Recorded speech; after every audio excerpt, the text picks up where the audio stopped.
ಸ್ನೇಹಿತರೆ, ಮೀಡಿಯಾ ಮಾಸ್ಟರ್ಸ್ಗೆ ಸ್ವಾಗತ ಸುಸ್ವಾಗತ. ಗೆಳೆಯರೆ, ನೀವು ಓಲಾ, ಊಬರ್ನಂಥ ಆ್ಯಪ್ಗಳ ಸೇವೆಯನ್ನು ಬಳಸ್ತಾ ಇದ್ದೀರಾ? ಅವುಗಳಿಂದ ನಿಮ್ಮ ಜೇಬಿಗೆ ಬರೆ ಬೀಳ್ತಾ ಇದೆ ಅಂತ ನಿಮಗೇನಾದರೂ ಅನ್ಸೋದಕ್ಕೆ ಶುರುವಾಗಿದೆಯಾ? ಹಾಗಾದ್ರೆ ಇಲ್ಲಿ ನಿಮಗೊಂದು ಗುಡ್ ನ್ಯೂಸ್ ಇದೆ. ಏನದು? ಬನ್ನಿ ನೋಡೋಣ.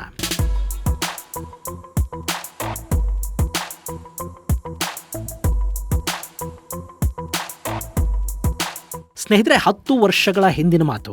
ಆಗಷ್ಟೇ ಭಾರತಕ್ಕೆ, ಅದರಲ್ಲೂ ಬೆಂಗಳೂರಿಗೆ ಓಲಾ ಅನ್ನೋ ಕಾರ್ ಕಂಪನಿಯ ಆ್ಯಪ್ನ ಆಗಮನ ಆಗಿತ್ತು. ಭಾರತದವರೇ ಆ ಕಂಪನಿಯನ್ನು ಶುರು ಮಾಡಿದ್ರು. ವಿಶೇಷ ಅಂದ್ರೆ ಅದರ ಮುಖ್ಯ ಕಚೇರಿ ಇದ್ದದ್ದು ಕೂಡ ನಮ್ಮ ಬೆಂಗಳೂರಲ್ಲೇ. ಹೀಗೆ ಶುರುವಾದ ಓಲಾ ಆ್ಯಪ್ ಕಾರ್ ಸರ್ವಿಸ್ ರುಚಿಯನ್ನ ಜನರಿಗೆ ಹತ್ಸೋದಿಕ್ಕೆ ಪ್ರಥಮ ರೈಡಿಗೆ ₹50 ಕ್ಯಾಶ್ ಬ್ಯಾಕು, ರೆಫರೆನ್ಸ್ಗೆ ಕ್ಯಾಶ್ ಬ್ಯಾಕು, ಡಿಸ್ಕೌಂಟು, ಹೀಗೆಲ್ಲ ಆಫರ್ಗಳನ್ನು ಕೊಡ್ತಾ ಹೋಯಿತು. ಅಷ್ಟೇ ಅಲ್ಲದೆ ಪಾರಂಪರಿಕ ರೀತಿಯಲ್ಲಿ ಟ್ಯಾಕ್ಸಿ ನಡೆಸ್ತಾ ಇದ್ದ ಡ್ರೈವರ್ಗಳನ್ನು ಅಟ್ರಾಕ್ಟ್ ಮಾಡೋ ನಿಟ್ಟಲ್ಲಿ ಇನ್ಸೆಂಟಿವ್ಗಳನ್ನು ಕೊಡೋದಕ್ಕೆ ಕೂಡ ಆ ಕಂಪನಿ ಮುಂದಾಯಿತು. ಕೆಲವೊಮ್ಮೆ ಪ್ರತಿದಿನ ಇಂತಿಷ್ಟು ಟ್ರಿಪ್ಗಳನ್ನು ಪೂರೈಸಿದವರಿಗೆ ₹5,000ವರೆಗೆ ಇನ್ಸೆಂಟಿವ್ಗಳನ್ನು ಕೊಟ್ಟಿದ್ದಾರೆ ಅಂತ ಕೂಡ ಹೇಳಲಾಗುತ್ತೆ. ಹೀಗೆ ಗ್ರಾಹಕರು ಹಾಗೂ ಡ್ರೈವರ್ಗಳನ್ನ ಈ ಆ್ಯಪ್ ಆಧಾರಿತ ಟ್ಯಾಕ್ಸಿ ಸೇವೆಗೆ ಬಳಸಿಕೊಂಡು ಓಲಾ ಸಾರಿಗೆ ಕ್ಷೇತ್ರದಲ್ಲೊಂದು ದೊಡ್ಡ ಕ್ರಾಂತಿಯನ್ನೇ ಮಾಡ್ತು. ಆನಂತರ ಅಮೆರಿಕದ ಊಬರ್, ಟ್ಯಾಕ್ಸಿ ಫಾರ್ ಶೂರ್ ನಂತಹ ಕಂಪನಿಗಳು ಬೆಂಗಳೂರಿಗೆ ಎಂಟ್ರಿ ಪಡ್ಕೊಂಡು ಅದಕ್ಕೂ ಮುನ್ನ ಮೇರು ಕ್ಯಾಬ್ಸ್ ಏರ್ಪೋರ್ಟ್ ಟ್ಯಾಕ್ಸಿ ಸರ್ವಿಸ್ ಅನ್ನು ಕೊಡ್ತಾ ಇತ್ತು. ಹೀಗೆ 2013ರ ನಂತರ ದೇಶದಲ್ಲಿ, ಅದರಲ್ಲೂ ಬೆಂಗಳೂರಲ್ಲಿ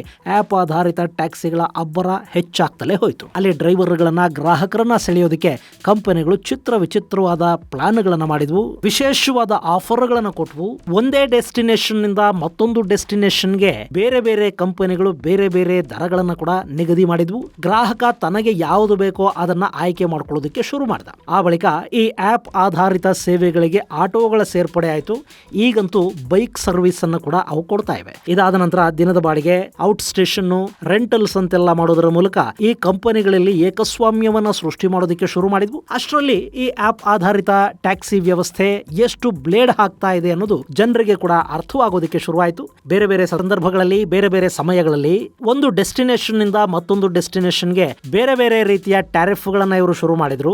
ಇಲ್ಲಿ ಈ ಟ್ಯಾಕ್ಸಿ ಸರ್ವಿಸ್ ಅನ್ನೋದು ನಮಗೆ ಬ್ಲೇಡ್ ಹಾಕ್ತಾ ಇದೆ ಅನ್ನೋದನ್ನ ನಾವು ಅರ್ಥ ಮಾಡ್ಕೊಳ್ಳೋ ಹೊತ್ತಿಗೆ ನಾವು ಆ ಸರ್ವಿಸ್ಗೆ ಅಡಿಕ್ಟ್ ಆಗಿತ್ತು. ಇನ್ನು ಈಗ ಈ ಆ್ಯಪ್ ಆಧಾರಿತ ಟ್ಯಾಕ್ಸಿಗಳು ಗ್ರಾಹಕರ ಪಾಲಿಗೆ ಬಿಸಿ ತುಪ್ಪದ ತರ ತಯಾರಾಗಿವೆ. ಹೀಗಾಗಿ ಇವುಗಳಲ್ಲಿನ ಲೋಪದೋಷಗಳನ್ನ ಸರಿಪಡಿಸುವ ನಿಟ್ಟಲ್ಲಿ ಸರ್ಕಾರ ಕ್ರಮ ತಗೊಳ್ಳೋದಕ್ಕೆ ಮುಂದಾಗ್ತಾ ಇದೆ. ಏಕರೂಪ ಬೆಲೆಯನ್ನ ನಿಗದಿಪಡಿಸೋದ್ರ ಮೂಲಕ ಗ್ರಾಹಕರಿಗೆ ಆಗ್ತಾ ಇದ್ದ ಮೋಸವನ್ನ ತಪ್ಪಿಸುವ ಪ್ರಯತ್ನಕ್ಕೆ ಸರ್ಕಾರ ಕೈ ಹಾಕ್ತಾ ಇದೆ. ಹಾಗಾದ್ರೆ ಈ ಆ್ಯಪ್ ಆಧಾರಿತ ಟ್ಯಾಕ್ಸಿಗಳು ಜನರಿಗೆ ಹೇಗೆ ಬ್ಲೇಡ್ ಹಾಕ್ತಾ ಇದ್ವು ಮತ್ತು ಇಲ್ಲಿ ಟ್ಯಾಕ್ಸಿ ಚಾಲಕರಿಗೆ, ಮಾಲೀಕರಿಗೆ ಎಷ್ಟು ಪ್ರಮಾಣದ ಹಣ ಸಿಗ್ತಾ ಇತ್ತು, ಈಗ ಸರ್ಕಾರ ತಗೊಂಡು ಬರೋದಕ್ಕೆ ಹೋಗ್ತಾ ಇರೋ ಬದಲಾವಣೆಗಳೇನು ಅನ್ನೋ ಬಗ್ಗೆ ಒಂದ್ ಸ್ವಲ್ಪ ನೋಡ್ಬಿಡೋಣ ಬನ್ನಿ.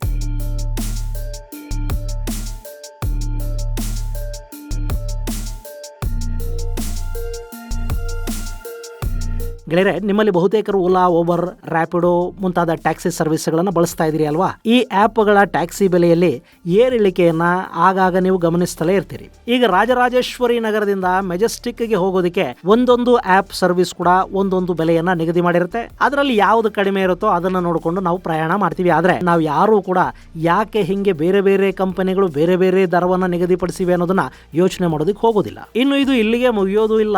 ಪೀಕ್ ಅವರ್ ಅಲ್ಲಿ ಒಂದು ರೇಟ್ ಇರುತ್ತೆ, ಟ್ರಾಫಿಕ್ ಜಾಸ್ತಿ ಇದ್ರೆ ಮತ್ತೊಂದು ರೇಟ್ ಇರುತ್ತೆ, ವೀಕೆಂಡ್ ಅಲ್ಲಿ ಒಂದು ದರ ಇರುತ್ತೆ, ವೀಕ್ ಡೇಸ್ ಅಲ್ಲಿ ಮತ್ತೊಂದು ದರ ಇರುತ್ತೆ, ಮಳೆ ಬಂದ್ರೆ ಒಂದು, ರಾತ್ರಿ 10 ಗಂಟೆ ದಾಟಿದ್ರೆ ಮತ್ತೊಂದು. ಹೀಗೆ ಆಯಾ ಕಾಲಕ್ಕೆ, ವಾತಾವರಣಕ್ಕೆ ತಕ್ಕ ಹಾಗೆ ಕೂಡ ಇಲ್ಲಿ ದರಗಳು ಬದಲಾಗ್ತಾ ಇರುತ್ತವೆ. ಇಷ್ಟಾದ್ರೂ ಈ ಟ್ಯಾಕ್ಸಿ ಸರ್ವಿಸ್ಗೆ ಅಭ್ಯಾಸವಾಗಿರೋ ಜನ ಟೈಮ್ ಅನ್ನ ಪಿಕ್ ಮಾಡಬೇಕು ಅನ್ನೋ ಕಾರಣಕ್ಕೆ ಮತ್ತು ಬಸ್ಗಳನ್ನ ನಂಬಿಕೊಂಡ್ರೆ ತಲುಪಬೇಕಾದ ಸ್ಥಳಕ್ಕೆ ಬೇಗ ತಲುಪೋದಿಕ್ಕೆ ಆಗೋದಿಲ್ಲ ಅನ್ನೋ ಕಾರಣಕ್ಕೆ, ಆಟೋಗಳು ಕರೆದ ಜಾಗಕ್ಕೆ ಬರೋದಿಲ್ಲ ಅನ್ನೋ ಕಾರಣಕ್ಕೆ, ಹೀಗೆ ನಾನಾ ಕಾರಣಗಳಿಂದ ಈ ಆ್ಯಪ್ ಆಧಾರಿತ ಸರ್ವಿಸ್ ಅನ್ನ ಬಳಸ್ತಲೇ ಇದ್ದಾರೆ. ಇವರು ಕೂಡ ಗಾಳಿ ಬಂದಾಗ ತೋರ್ಕೊಳ್ಳೋದು ಅಂತಾರಲ್ಲ, ಹಾಗೆ ನಮ್ಮ ಅವಕಾಶವನ್ನ ದುರ್ಬಳಕೆ ಮಾಡಿಕೊಂಡು ನಮ್ಮನ್ನ ದೋಚುತ್ತಲೇ ಇದ್ದಾರೆ. ಹೀಗಾಗಿ ಇನ್ನು ಮುಂದೆ ಇಂಥದ್ದಾಗಬಾರದು ಅನ್ನೋ ಕಾರಣಕ್ಕೆ ರಾಜ್ಯ ಸರ್ಕಾರ ಆ್ಯಪ್ ಆಧಾರಿತ ಟ್ಯಾಕ್ಸಿಗಳಿಗೆ ಅವುಗಳ ಪ್ರಯಾಣದ ದೂರವನ್ನ ಆಧರಿಸಿ ಏಕರೂಪ ದರವನ್ನ ನಿಗದಿ ಮಾಡೋದಕ್ಕೆ ಹೋಗ್ತಾ ಇದೆ. ಇಲ್ಲೀಗ ಬೆಲೆ ನಿಗದಿಗೆ ಹಲವಾರು ಮಾನದಂಡಗಳನ್ನ ಸರ್ಕಾರ ಹಾಕೊಳ್ತಾ ಇದೆ. ಸರ್ವಿಸ್ ಒದಗಿಸ್ತಾ ಇರೋ ಟ್ಯಾಕ್ಸಿಯ ಬೆಲೆ, ಪ್ರಯಾಣ ಮಾಡುವ ದೂರ ಮತ್ತು ಪ್ರಯಾಣ ಮಾಡುವ ಸಮಯ, ಈ ಮೂರನ್ನು ಗಮನದಲ್ಲಿ ಇಟ್ಟುಕೊಂಡು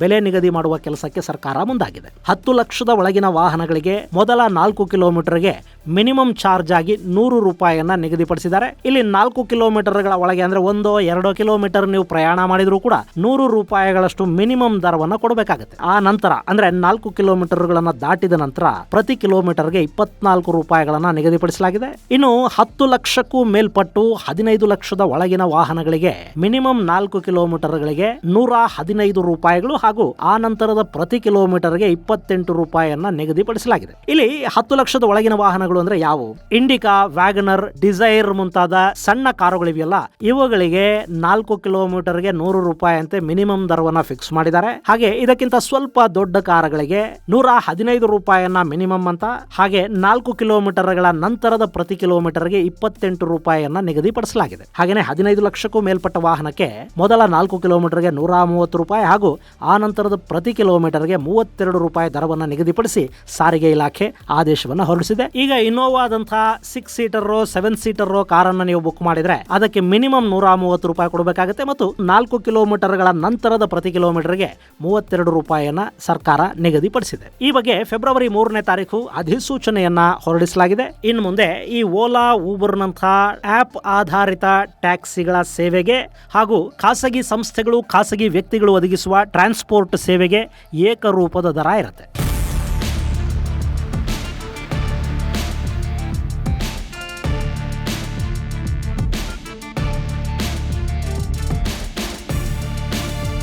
ಗೆಳೆಯರೆ, ಇಲ್ಲಿ ಯಾಕೆ ಸರ್ಕಾರ ಈ ವಿಷಯದಲ್ಲಿ ಇಷ್ಟೊಂದು ಕಾಳಜಿಯನ್ನು ತಗೊಂಡಿದೆ ಅನ್ನೋದನ್ನ ನಾವು ಗಮನಿಸಿದ್ರೆ, ಈ ಆಪ್ ಆಧಾರಿತ ಟ್ಯಾಕ್ಸಿ ಸರ್ವಿಸ್ಗಳು ಅಥವಾ ಅಗ್ರಿಗೇಟರ್ ಕಂಪನಿಗಳು ದರ ನಿಗದಿ ಮಾಡುವಾಗ ಯಾವುದೇ ಮಾನದಂಡವನ್ನು ಅನುಸರಿಸ್ತಾ ಇರಲಿಲ್ಲ. ಅವರು ಹೇಳಿದ್ದೇ ದರ, ತಗೊಂಡಿದ್ದೇ ಚಾರ್ಜ್ ಅನ್ನೋ ತರ ಇತ್ತು. ಅವರು ನಮ್ಮ ಡಿಪೆಂಡೆನ್ಸಿಯನ್ನ ದುರ್ಬಳಕೆ ಮಾಡ್ಕೊಳ್ಳೋದಕ್ಕೆ ಶುರು ಮಾಡಿದ್ರು. ಅದರ ಜೊತೆಗೆ ಅಲ್ಲಿ ಗ್ರಾಹಕರಿಂದ ವಸೂಲಾಗ್ತಾ ಇದ್ದ ಹೆಚ್ಚುವರಿ ಹಣ ಏನಿತ್ತು ಅದರಲ್ಲಿ ಸ್ವಲ್ಪ ಭಾಗ ಮಾತ್ರ ಚಾಲಕರಿಗೆ ಹಾಗೂ ವಾಹನಗಳ ಮಾಲೀಕರಿಗೆ ಹೋಗ್ತಾ ಇತ್ತು. ಉಳಿದ ಹಣ ಅಗ್ರಿಗೇಟರ್ ಕಂಪನಿಗಳ ಪಾಲಾಗ್ತಾ ಇತ್ತು. ಇಲ್ಲಿ ನೋಡಿ, ಬಂಡವಾಳ ಹಾಕಿ ಕಾರ್ ತಗೊಳ್ಳೋನು ಯಾರೋ, ಅದನ್ನ ಬಳಸಿಕೊಂಡು ಅದಕ್ಕೆ ಹಣ ಕೊಡೋ ಗ್ರಾಹಕ ಯಾರೋ. ಆದ್ರೆ ಒಂದು ಆಪ್ ಮೂಲಕ ಗ್ರಾಹಕ ಮತ್ತು ಟ್ಯಾಕ್ಸಿ ಚಾಲಕನ ನಡುವೆ ಬ್ರಿಡ್ಜ್ ತರ ಕೆಲಸ ಮಾಡೋ ಅಗ್ರಿಗೇಟರ್ ಕಂಪನಿ ಇಲ್ಲಿ ವಿಪರೀತ ಪ್ರಮಾಣದ ಹಣವನ್ನ ದೋಚುತ್ತಾ ಇತ್ತು. ಹೀಗಾಗಿ ಪ್ರಯಾಣಿಕರ ಜೇಬಿಗೆ ಬೀಳೋ ಕತ್ತರಿಯನ್ನು ತಪ್ಪಿಸೋ ನಿಟ್ಟಲ್ಲಿ ಸರ್ಕಾರ ಇಂಥದ್ದೊಂದು ನಿರ್ಧಾರವನ್ನ ಕೈಗೊಳ್ಳುತ್ತಾ ಇದೆ. ಇನ್ನು ಮುಂದೆ ಟ್ರಾಫಿಕ್ ಇದ್ದಾಗ, ಟ್ರಾಫಿಕ್ ಇಲ್ಲದೆ ಇದ್ದಾಗ ಅಂತ ಬೇರೆ ಬೇರೆ ದರವನ್ನ ವಿಧಿಸೋ ಹಾಗಿಲ್ಲ.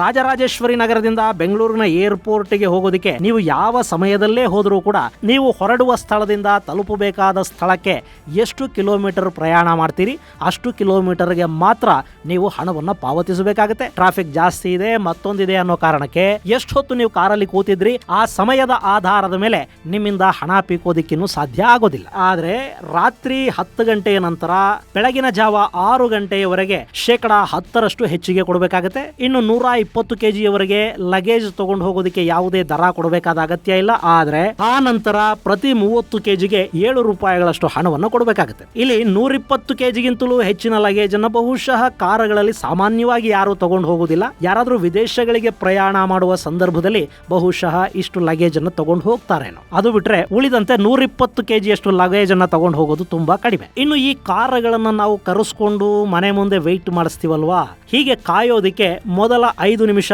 ವೇಟಿಂಗ್ ಉಚಿತ ಇರುತ್ತೆ.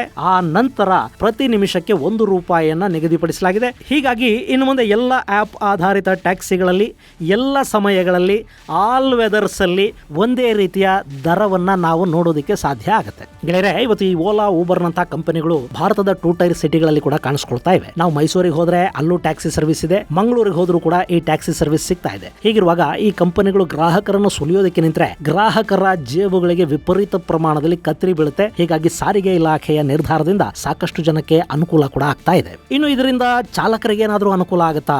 ಗೆಳೆಯರೆ, ಈ ಆಪ್ ಆಧಾರಿತ ಟ್ಯಾಕ್ಸಿಗಳ ಹಾವಳಿ ಎಷ್ಟಾಗಿತ್ತು ಅಂದ್ರೆ ನಮ್ಮ ಮಂಡ್ಯ ಮತ್ತು ಹಾಸನದ ಹುಡುಗರು ಊರಲ್ಲಿದ್ದ ಟ್ರ್ಯಾಕ್ಟರ್ ಗಳನ್ನ 1-2 ಎಕರೆ ಜಮೀನನ್ನ ಮಾರಿ ಇಲ್ಲಿಗೆ ಒಂದು ಕಾರುಗಳನ್ನ ಖರೀದಿ ಮಾಡಿ ಅದನ್ನ ಈ ಓಲಾ, ಊಬರ್ ಗಳಿಗೆ ಬಿಡೋದಕ್ಕೆ ಶುರು ಮಾಡಿದ್ರು. ಆದ್ರೆ ಚೈನಾ ವೈರಾಣುವಿನ ಸಮಸ್ಯೆ ಶುರು ಆಯ್ತು ನೋಡಿ, ಅದು ಈ ಎಲ್ಲ ಹುಡುಗರ ಬದುಕನ್ನೇ ಕಿತ್ತುಕೊಳ್ತು. ಸಾಕಷ್ಟು ಜನ ಟ್ಯಾಕ್ಸಿಗಳ ಕಂತನ್ನ ಕಟ್ಟೋದಕ್ಕಾಗದೆ ಅವುಗಳನ್ನು ಮಾರಿ ಬರಿಗೈಯಲ್ಲಿ ಊರಿಗೆ ಹೋಗಿದ್ದು ಕೂಡ ಇದೆ. ಇನ್ನುಳಿದ ಒಂದಷ್ಟು ಜನ ಅಂದ್ರೆ ಆ 2 ವರ್ಷಗಳ ಕಷ್ಟದ ಸಮಯದಲ್ಲಿ ಕೂಡ ಯಾರು ತಡ್ಕೊಂಡು ನಿಂತ್ಕೊಂಡಿದ್ರು ಅವರಿನ್ನು ಕ್ಯಾಬ್ಗಳನ್ನ ಓಡಿಸ್ತಾ ಇದ್ದಾರೆ. ಆದ್ರೆ ಅವರಿಗೆ ಕೂಡ ಅವರ ಶ್ರಮಕ್ಕೆ ತಕ್ಕ ಬೆಲೆ ಇಲ್ಲಿ ಸಿಗ್ತಾ ಇಲ್ಲ ಅನ್ನೋ ಆರೋಪಗಳು ಕೇಳಿ ಬರ್ತಾ ಇವೆ. ಇಲ್ಲಿ ನಾವು ಕೊಡೋ ಹಣದಲ್ಲಿ ಬಹುಪಾಲು ಅಗ್ರಿಗೇಟರ್ ಕಂಪನಿಗಳು ಅಂದ್ರೆ Ola, Uber, taxi for sure ನಂತ ಕಂಪನಿಗಳು ತಗೊಳುತ್ತವೆ. ಪಾಪ ಈ ಟ್ಯಾಕ್ಸಿ ಮಾಲೀಕರಿಗೆ, ಚಾಲಕರಿಗೆ ಸಿಗೋದು ಕಿಲೋಮೀಟರ್ಗೆ ಇಂತಿಷ್ಟು ಹಣ ಮಾತ್ರ. ಇನ್ನು ಈಗ ಕೂಡ ಸರ್ಕಾರ ಗ್ರಾಹಕರಿಂದ ಎಷ್ಟು ಹಣವನ್ನ ತಗೋಬೇಕು ಅನ್ನೋದನ್ನ ಫಿಕ್ಸ್ ಮಾಡಿದೆ. ಆದ್ರೆ ಅದರಲ್ಲಿ ಟ್ಯಾಕ್ಸಿ ಮಾಲೀಕರಿಗೆ ಎಷ್ಟು ಹಣವನ್ನ ಕೊಡಬೇಕು, ಅಗ್ರಿಗೇಟರ್ ಕಂಪನಿ ತನ್ನ ಕಮಿಷನ್ ರೂಪದಲ್ಲಿ ಎಷ್ಟು ಹಣವನ್ನ ತಗೋಬೇಕು ಅನ್ನೋ ಬಗ್ಗೆ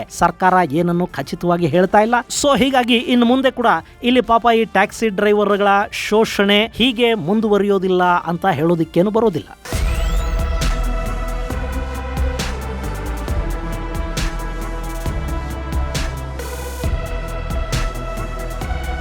ಗೆಳೆಯರೆ, ಇಲ್ಲಿ ಸರ್ಕಾರ ಮಾಡಬೇಕಿದ್ದ ಒಂದು ಕೆಲಸವನ್ನೇನೋ ಮಾಡಿದೆ. ಗ್ರಾಹಕರ ಜೇಬುಗಳಿಗೆ ಬೀಳ್ತಾ ಇದ್ದ ಕತ್ತರಿಯನ್ನು ತಪ್ಪಿಸೋ ನಿಟ್ಟಲ್ಲಿ ಒಂದು ದೊಡ್ಡ ಹೆಜ್ಜೆಯನ್ನೇ ಸರ್ಕಾರ ಇಟ್ಟಿದೆ. ಆದ್ರೆ ಇಲ್ಲಿ ಆಟೋ ಮತ್ತು ಟ್ಯಾಕ್ಸಿ ಚಾಲಕರ ಹಿತಾಸಕ್ತಿಯನ್ನು ಕಾಪಾಡೋದಕ್ಕೆ ಇನ್ನೂ ಒಂದು ಕೆಲಸವನ್ನ ಸರ್ಕಾರ ಮಾಡಲೇಬೇಕಾಗುತ್ತೆ. ಇತ್ತೀಚೆಗೆ ಈ ಅಗ್ರಿಗೇಟರ್ ಸರ್ವಿಸ್ಗಳಲ್ಲಿ ಬೈಕ್ ಟ್ಯಾಕ್ಸಿಗಳ ಕಾಟ ಹೆಚ್ಚಾಗ್ತಾ ಹೋಗ್ತಾ ಇದೆ. ಒಂದು ಟೂ ವೀಲರ್ ಅನ್ನ ಇಟ್ಕೊಂಡ್ರೆ ಸಾಕು, ಅವರು ಕೂಡ ಟೂ ವೀಲರ್ ಟ್ಯಾಕ್ಸಿ ಸರ್ವಿಸ್ ಅನ್ನ ಮಾಡ್ತಾ ಇದ್ದಾರೆ. ಇದರಿಂದಾಗಿ ಕಾರು ಮತ್ತು ಆಟೋಗಳನ್ನೇ ನಂಬಿಕೊಂಡು ಬದುಕ್ತಾ ಇರೋ ಲಕ್ಷಾಂತರ ಜನರ ಹೊಟ್ಟೆ ಮೇಲೆ ಹೊಡೆಯೋ ಕೆಲಸ ನಡೀತಾ ಇದೆ. ಇಲ್ಲಿ ಟೂ ವೀಲರ್ ಗಳನ್ನ ಇಟ್ಟುಕೊಂಡು ಯಾರೋ ಹಣ ಸಂಪಾದನೆ ಮಾಡೋದು ಸರಿನಾ ತಪ್ಪಾ ಅನ್ನೋದು ಪ್ರಶ್ನೆ ಅಲ್ಲ. ಯಾರು ಬೇಕಾದರೂ ನ್ಯಾಯಯುತ ರೀತಿಯಲ್ಲಿ ಕಷ್ಟಪಟ್ಟು ಹಣ ಸಂಪಾದಿಸಬಹುದು, ಅದು ತಪ್ಪು ಕೂಡ ಅಲ್ಲ. ಆದ್ರೆ ಇಲ್ಲಿ ಕಾರ್ ಇಟ್ಟುಕೊಂಡವನು ಟ್ಯಾಕ್ಸಿ ರೂಪದಲ್ಲಿ ಅದನ್ನು ಓಡಿಸಬೇಕು ಅಂದ್ರೆ ಅವನು ಎಲ್ಲೋ ಬೋರ್ಡ್ ವಾಹನವನ್ನು ತಗೋಬೇಕಾಗತ್ತೆ ಮತ್ತು ಅದಕ್ಕಾಗಿ ಸರ್ಕಾರಕ್ಕೆ ಹೆಚ್ಚುವರಿ ತೆರಿಗೆಯನ್ನ ಪಾವತಿಸಬೇಕಾಗಿ ಬರುತ್ತೆ.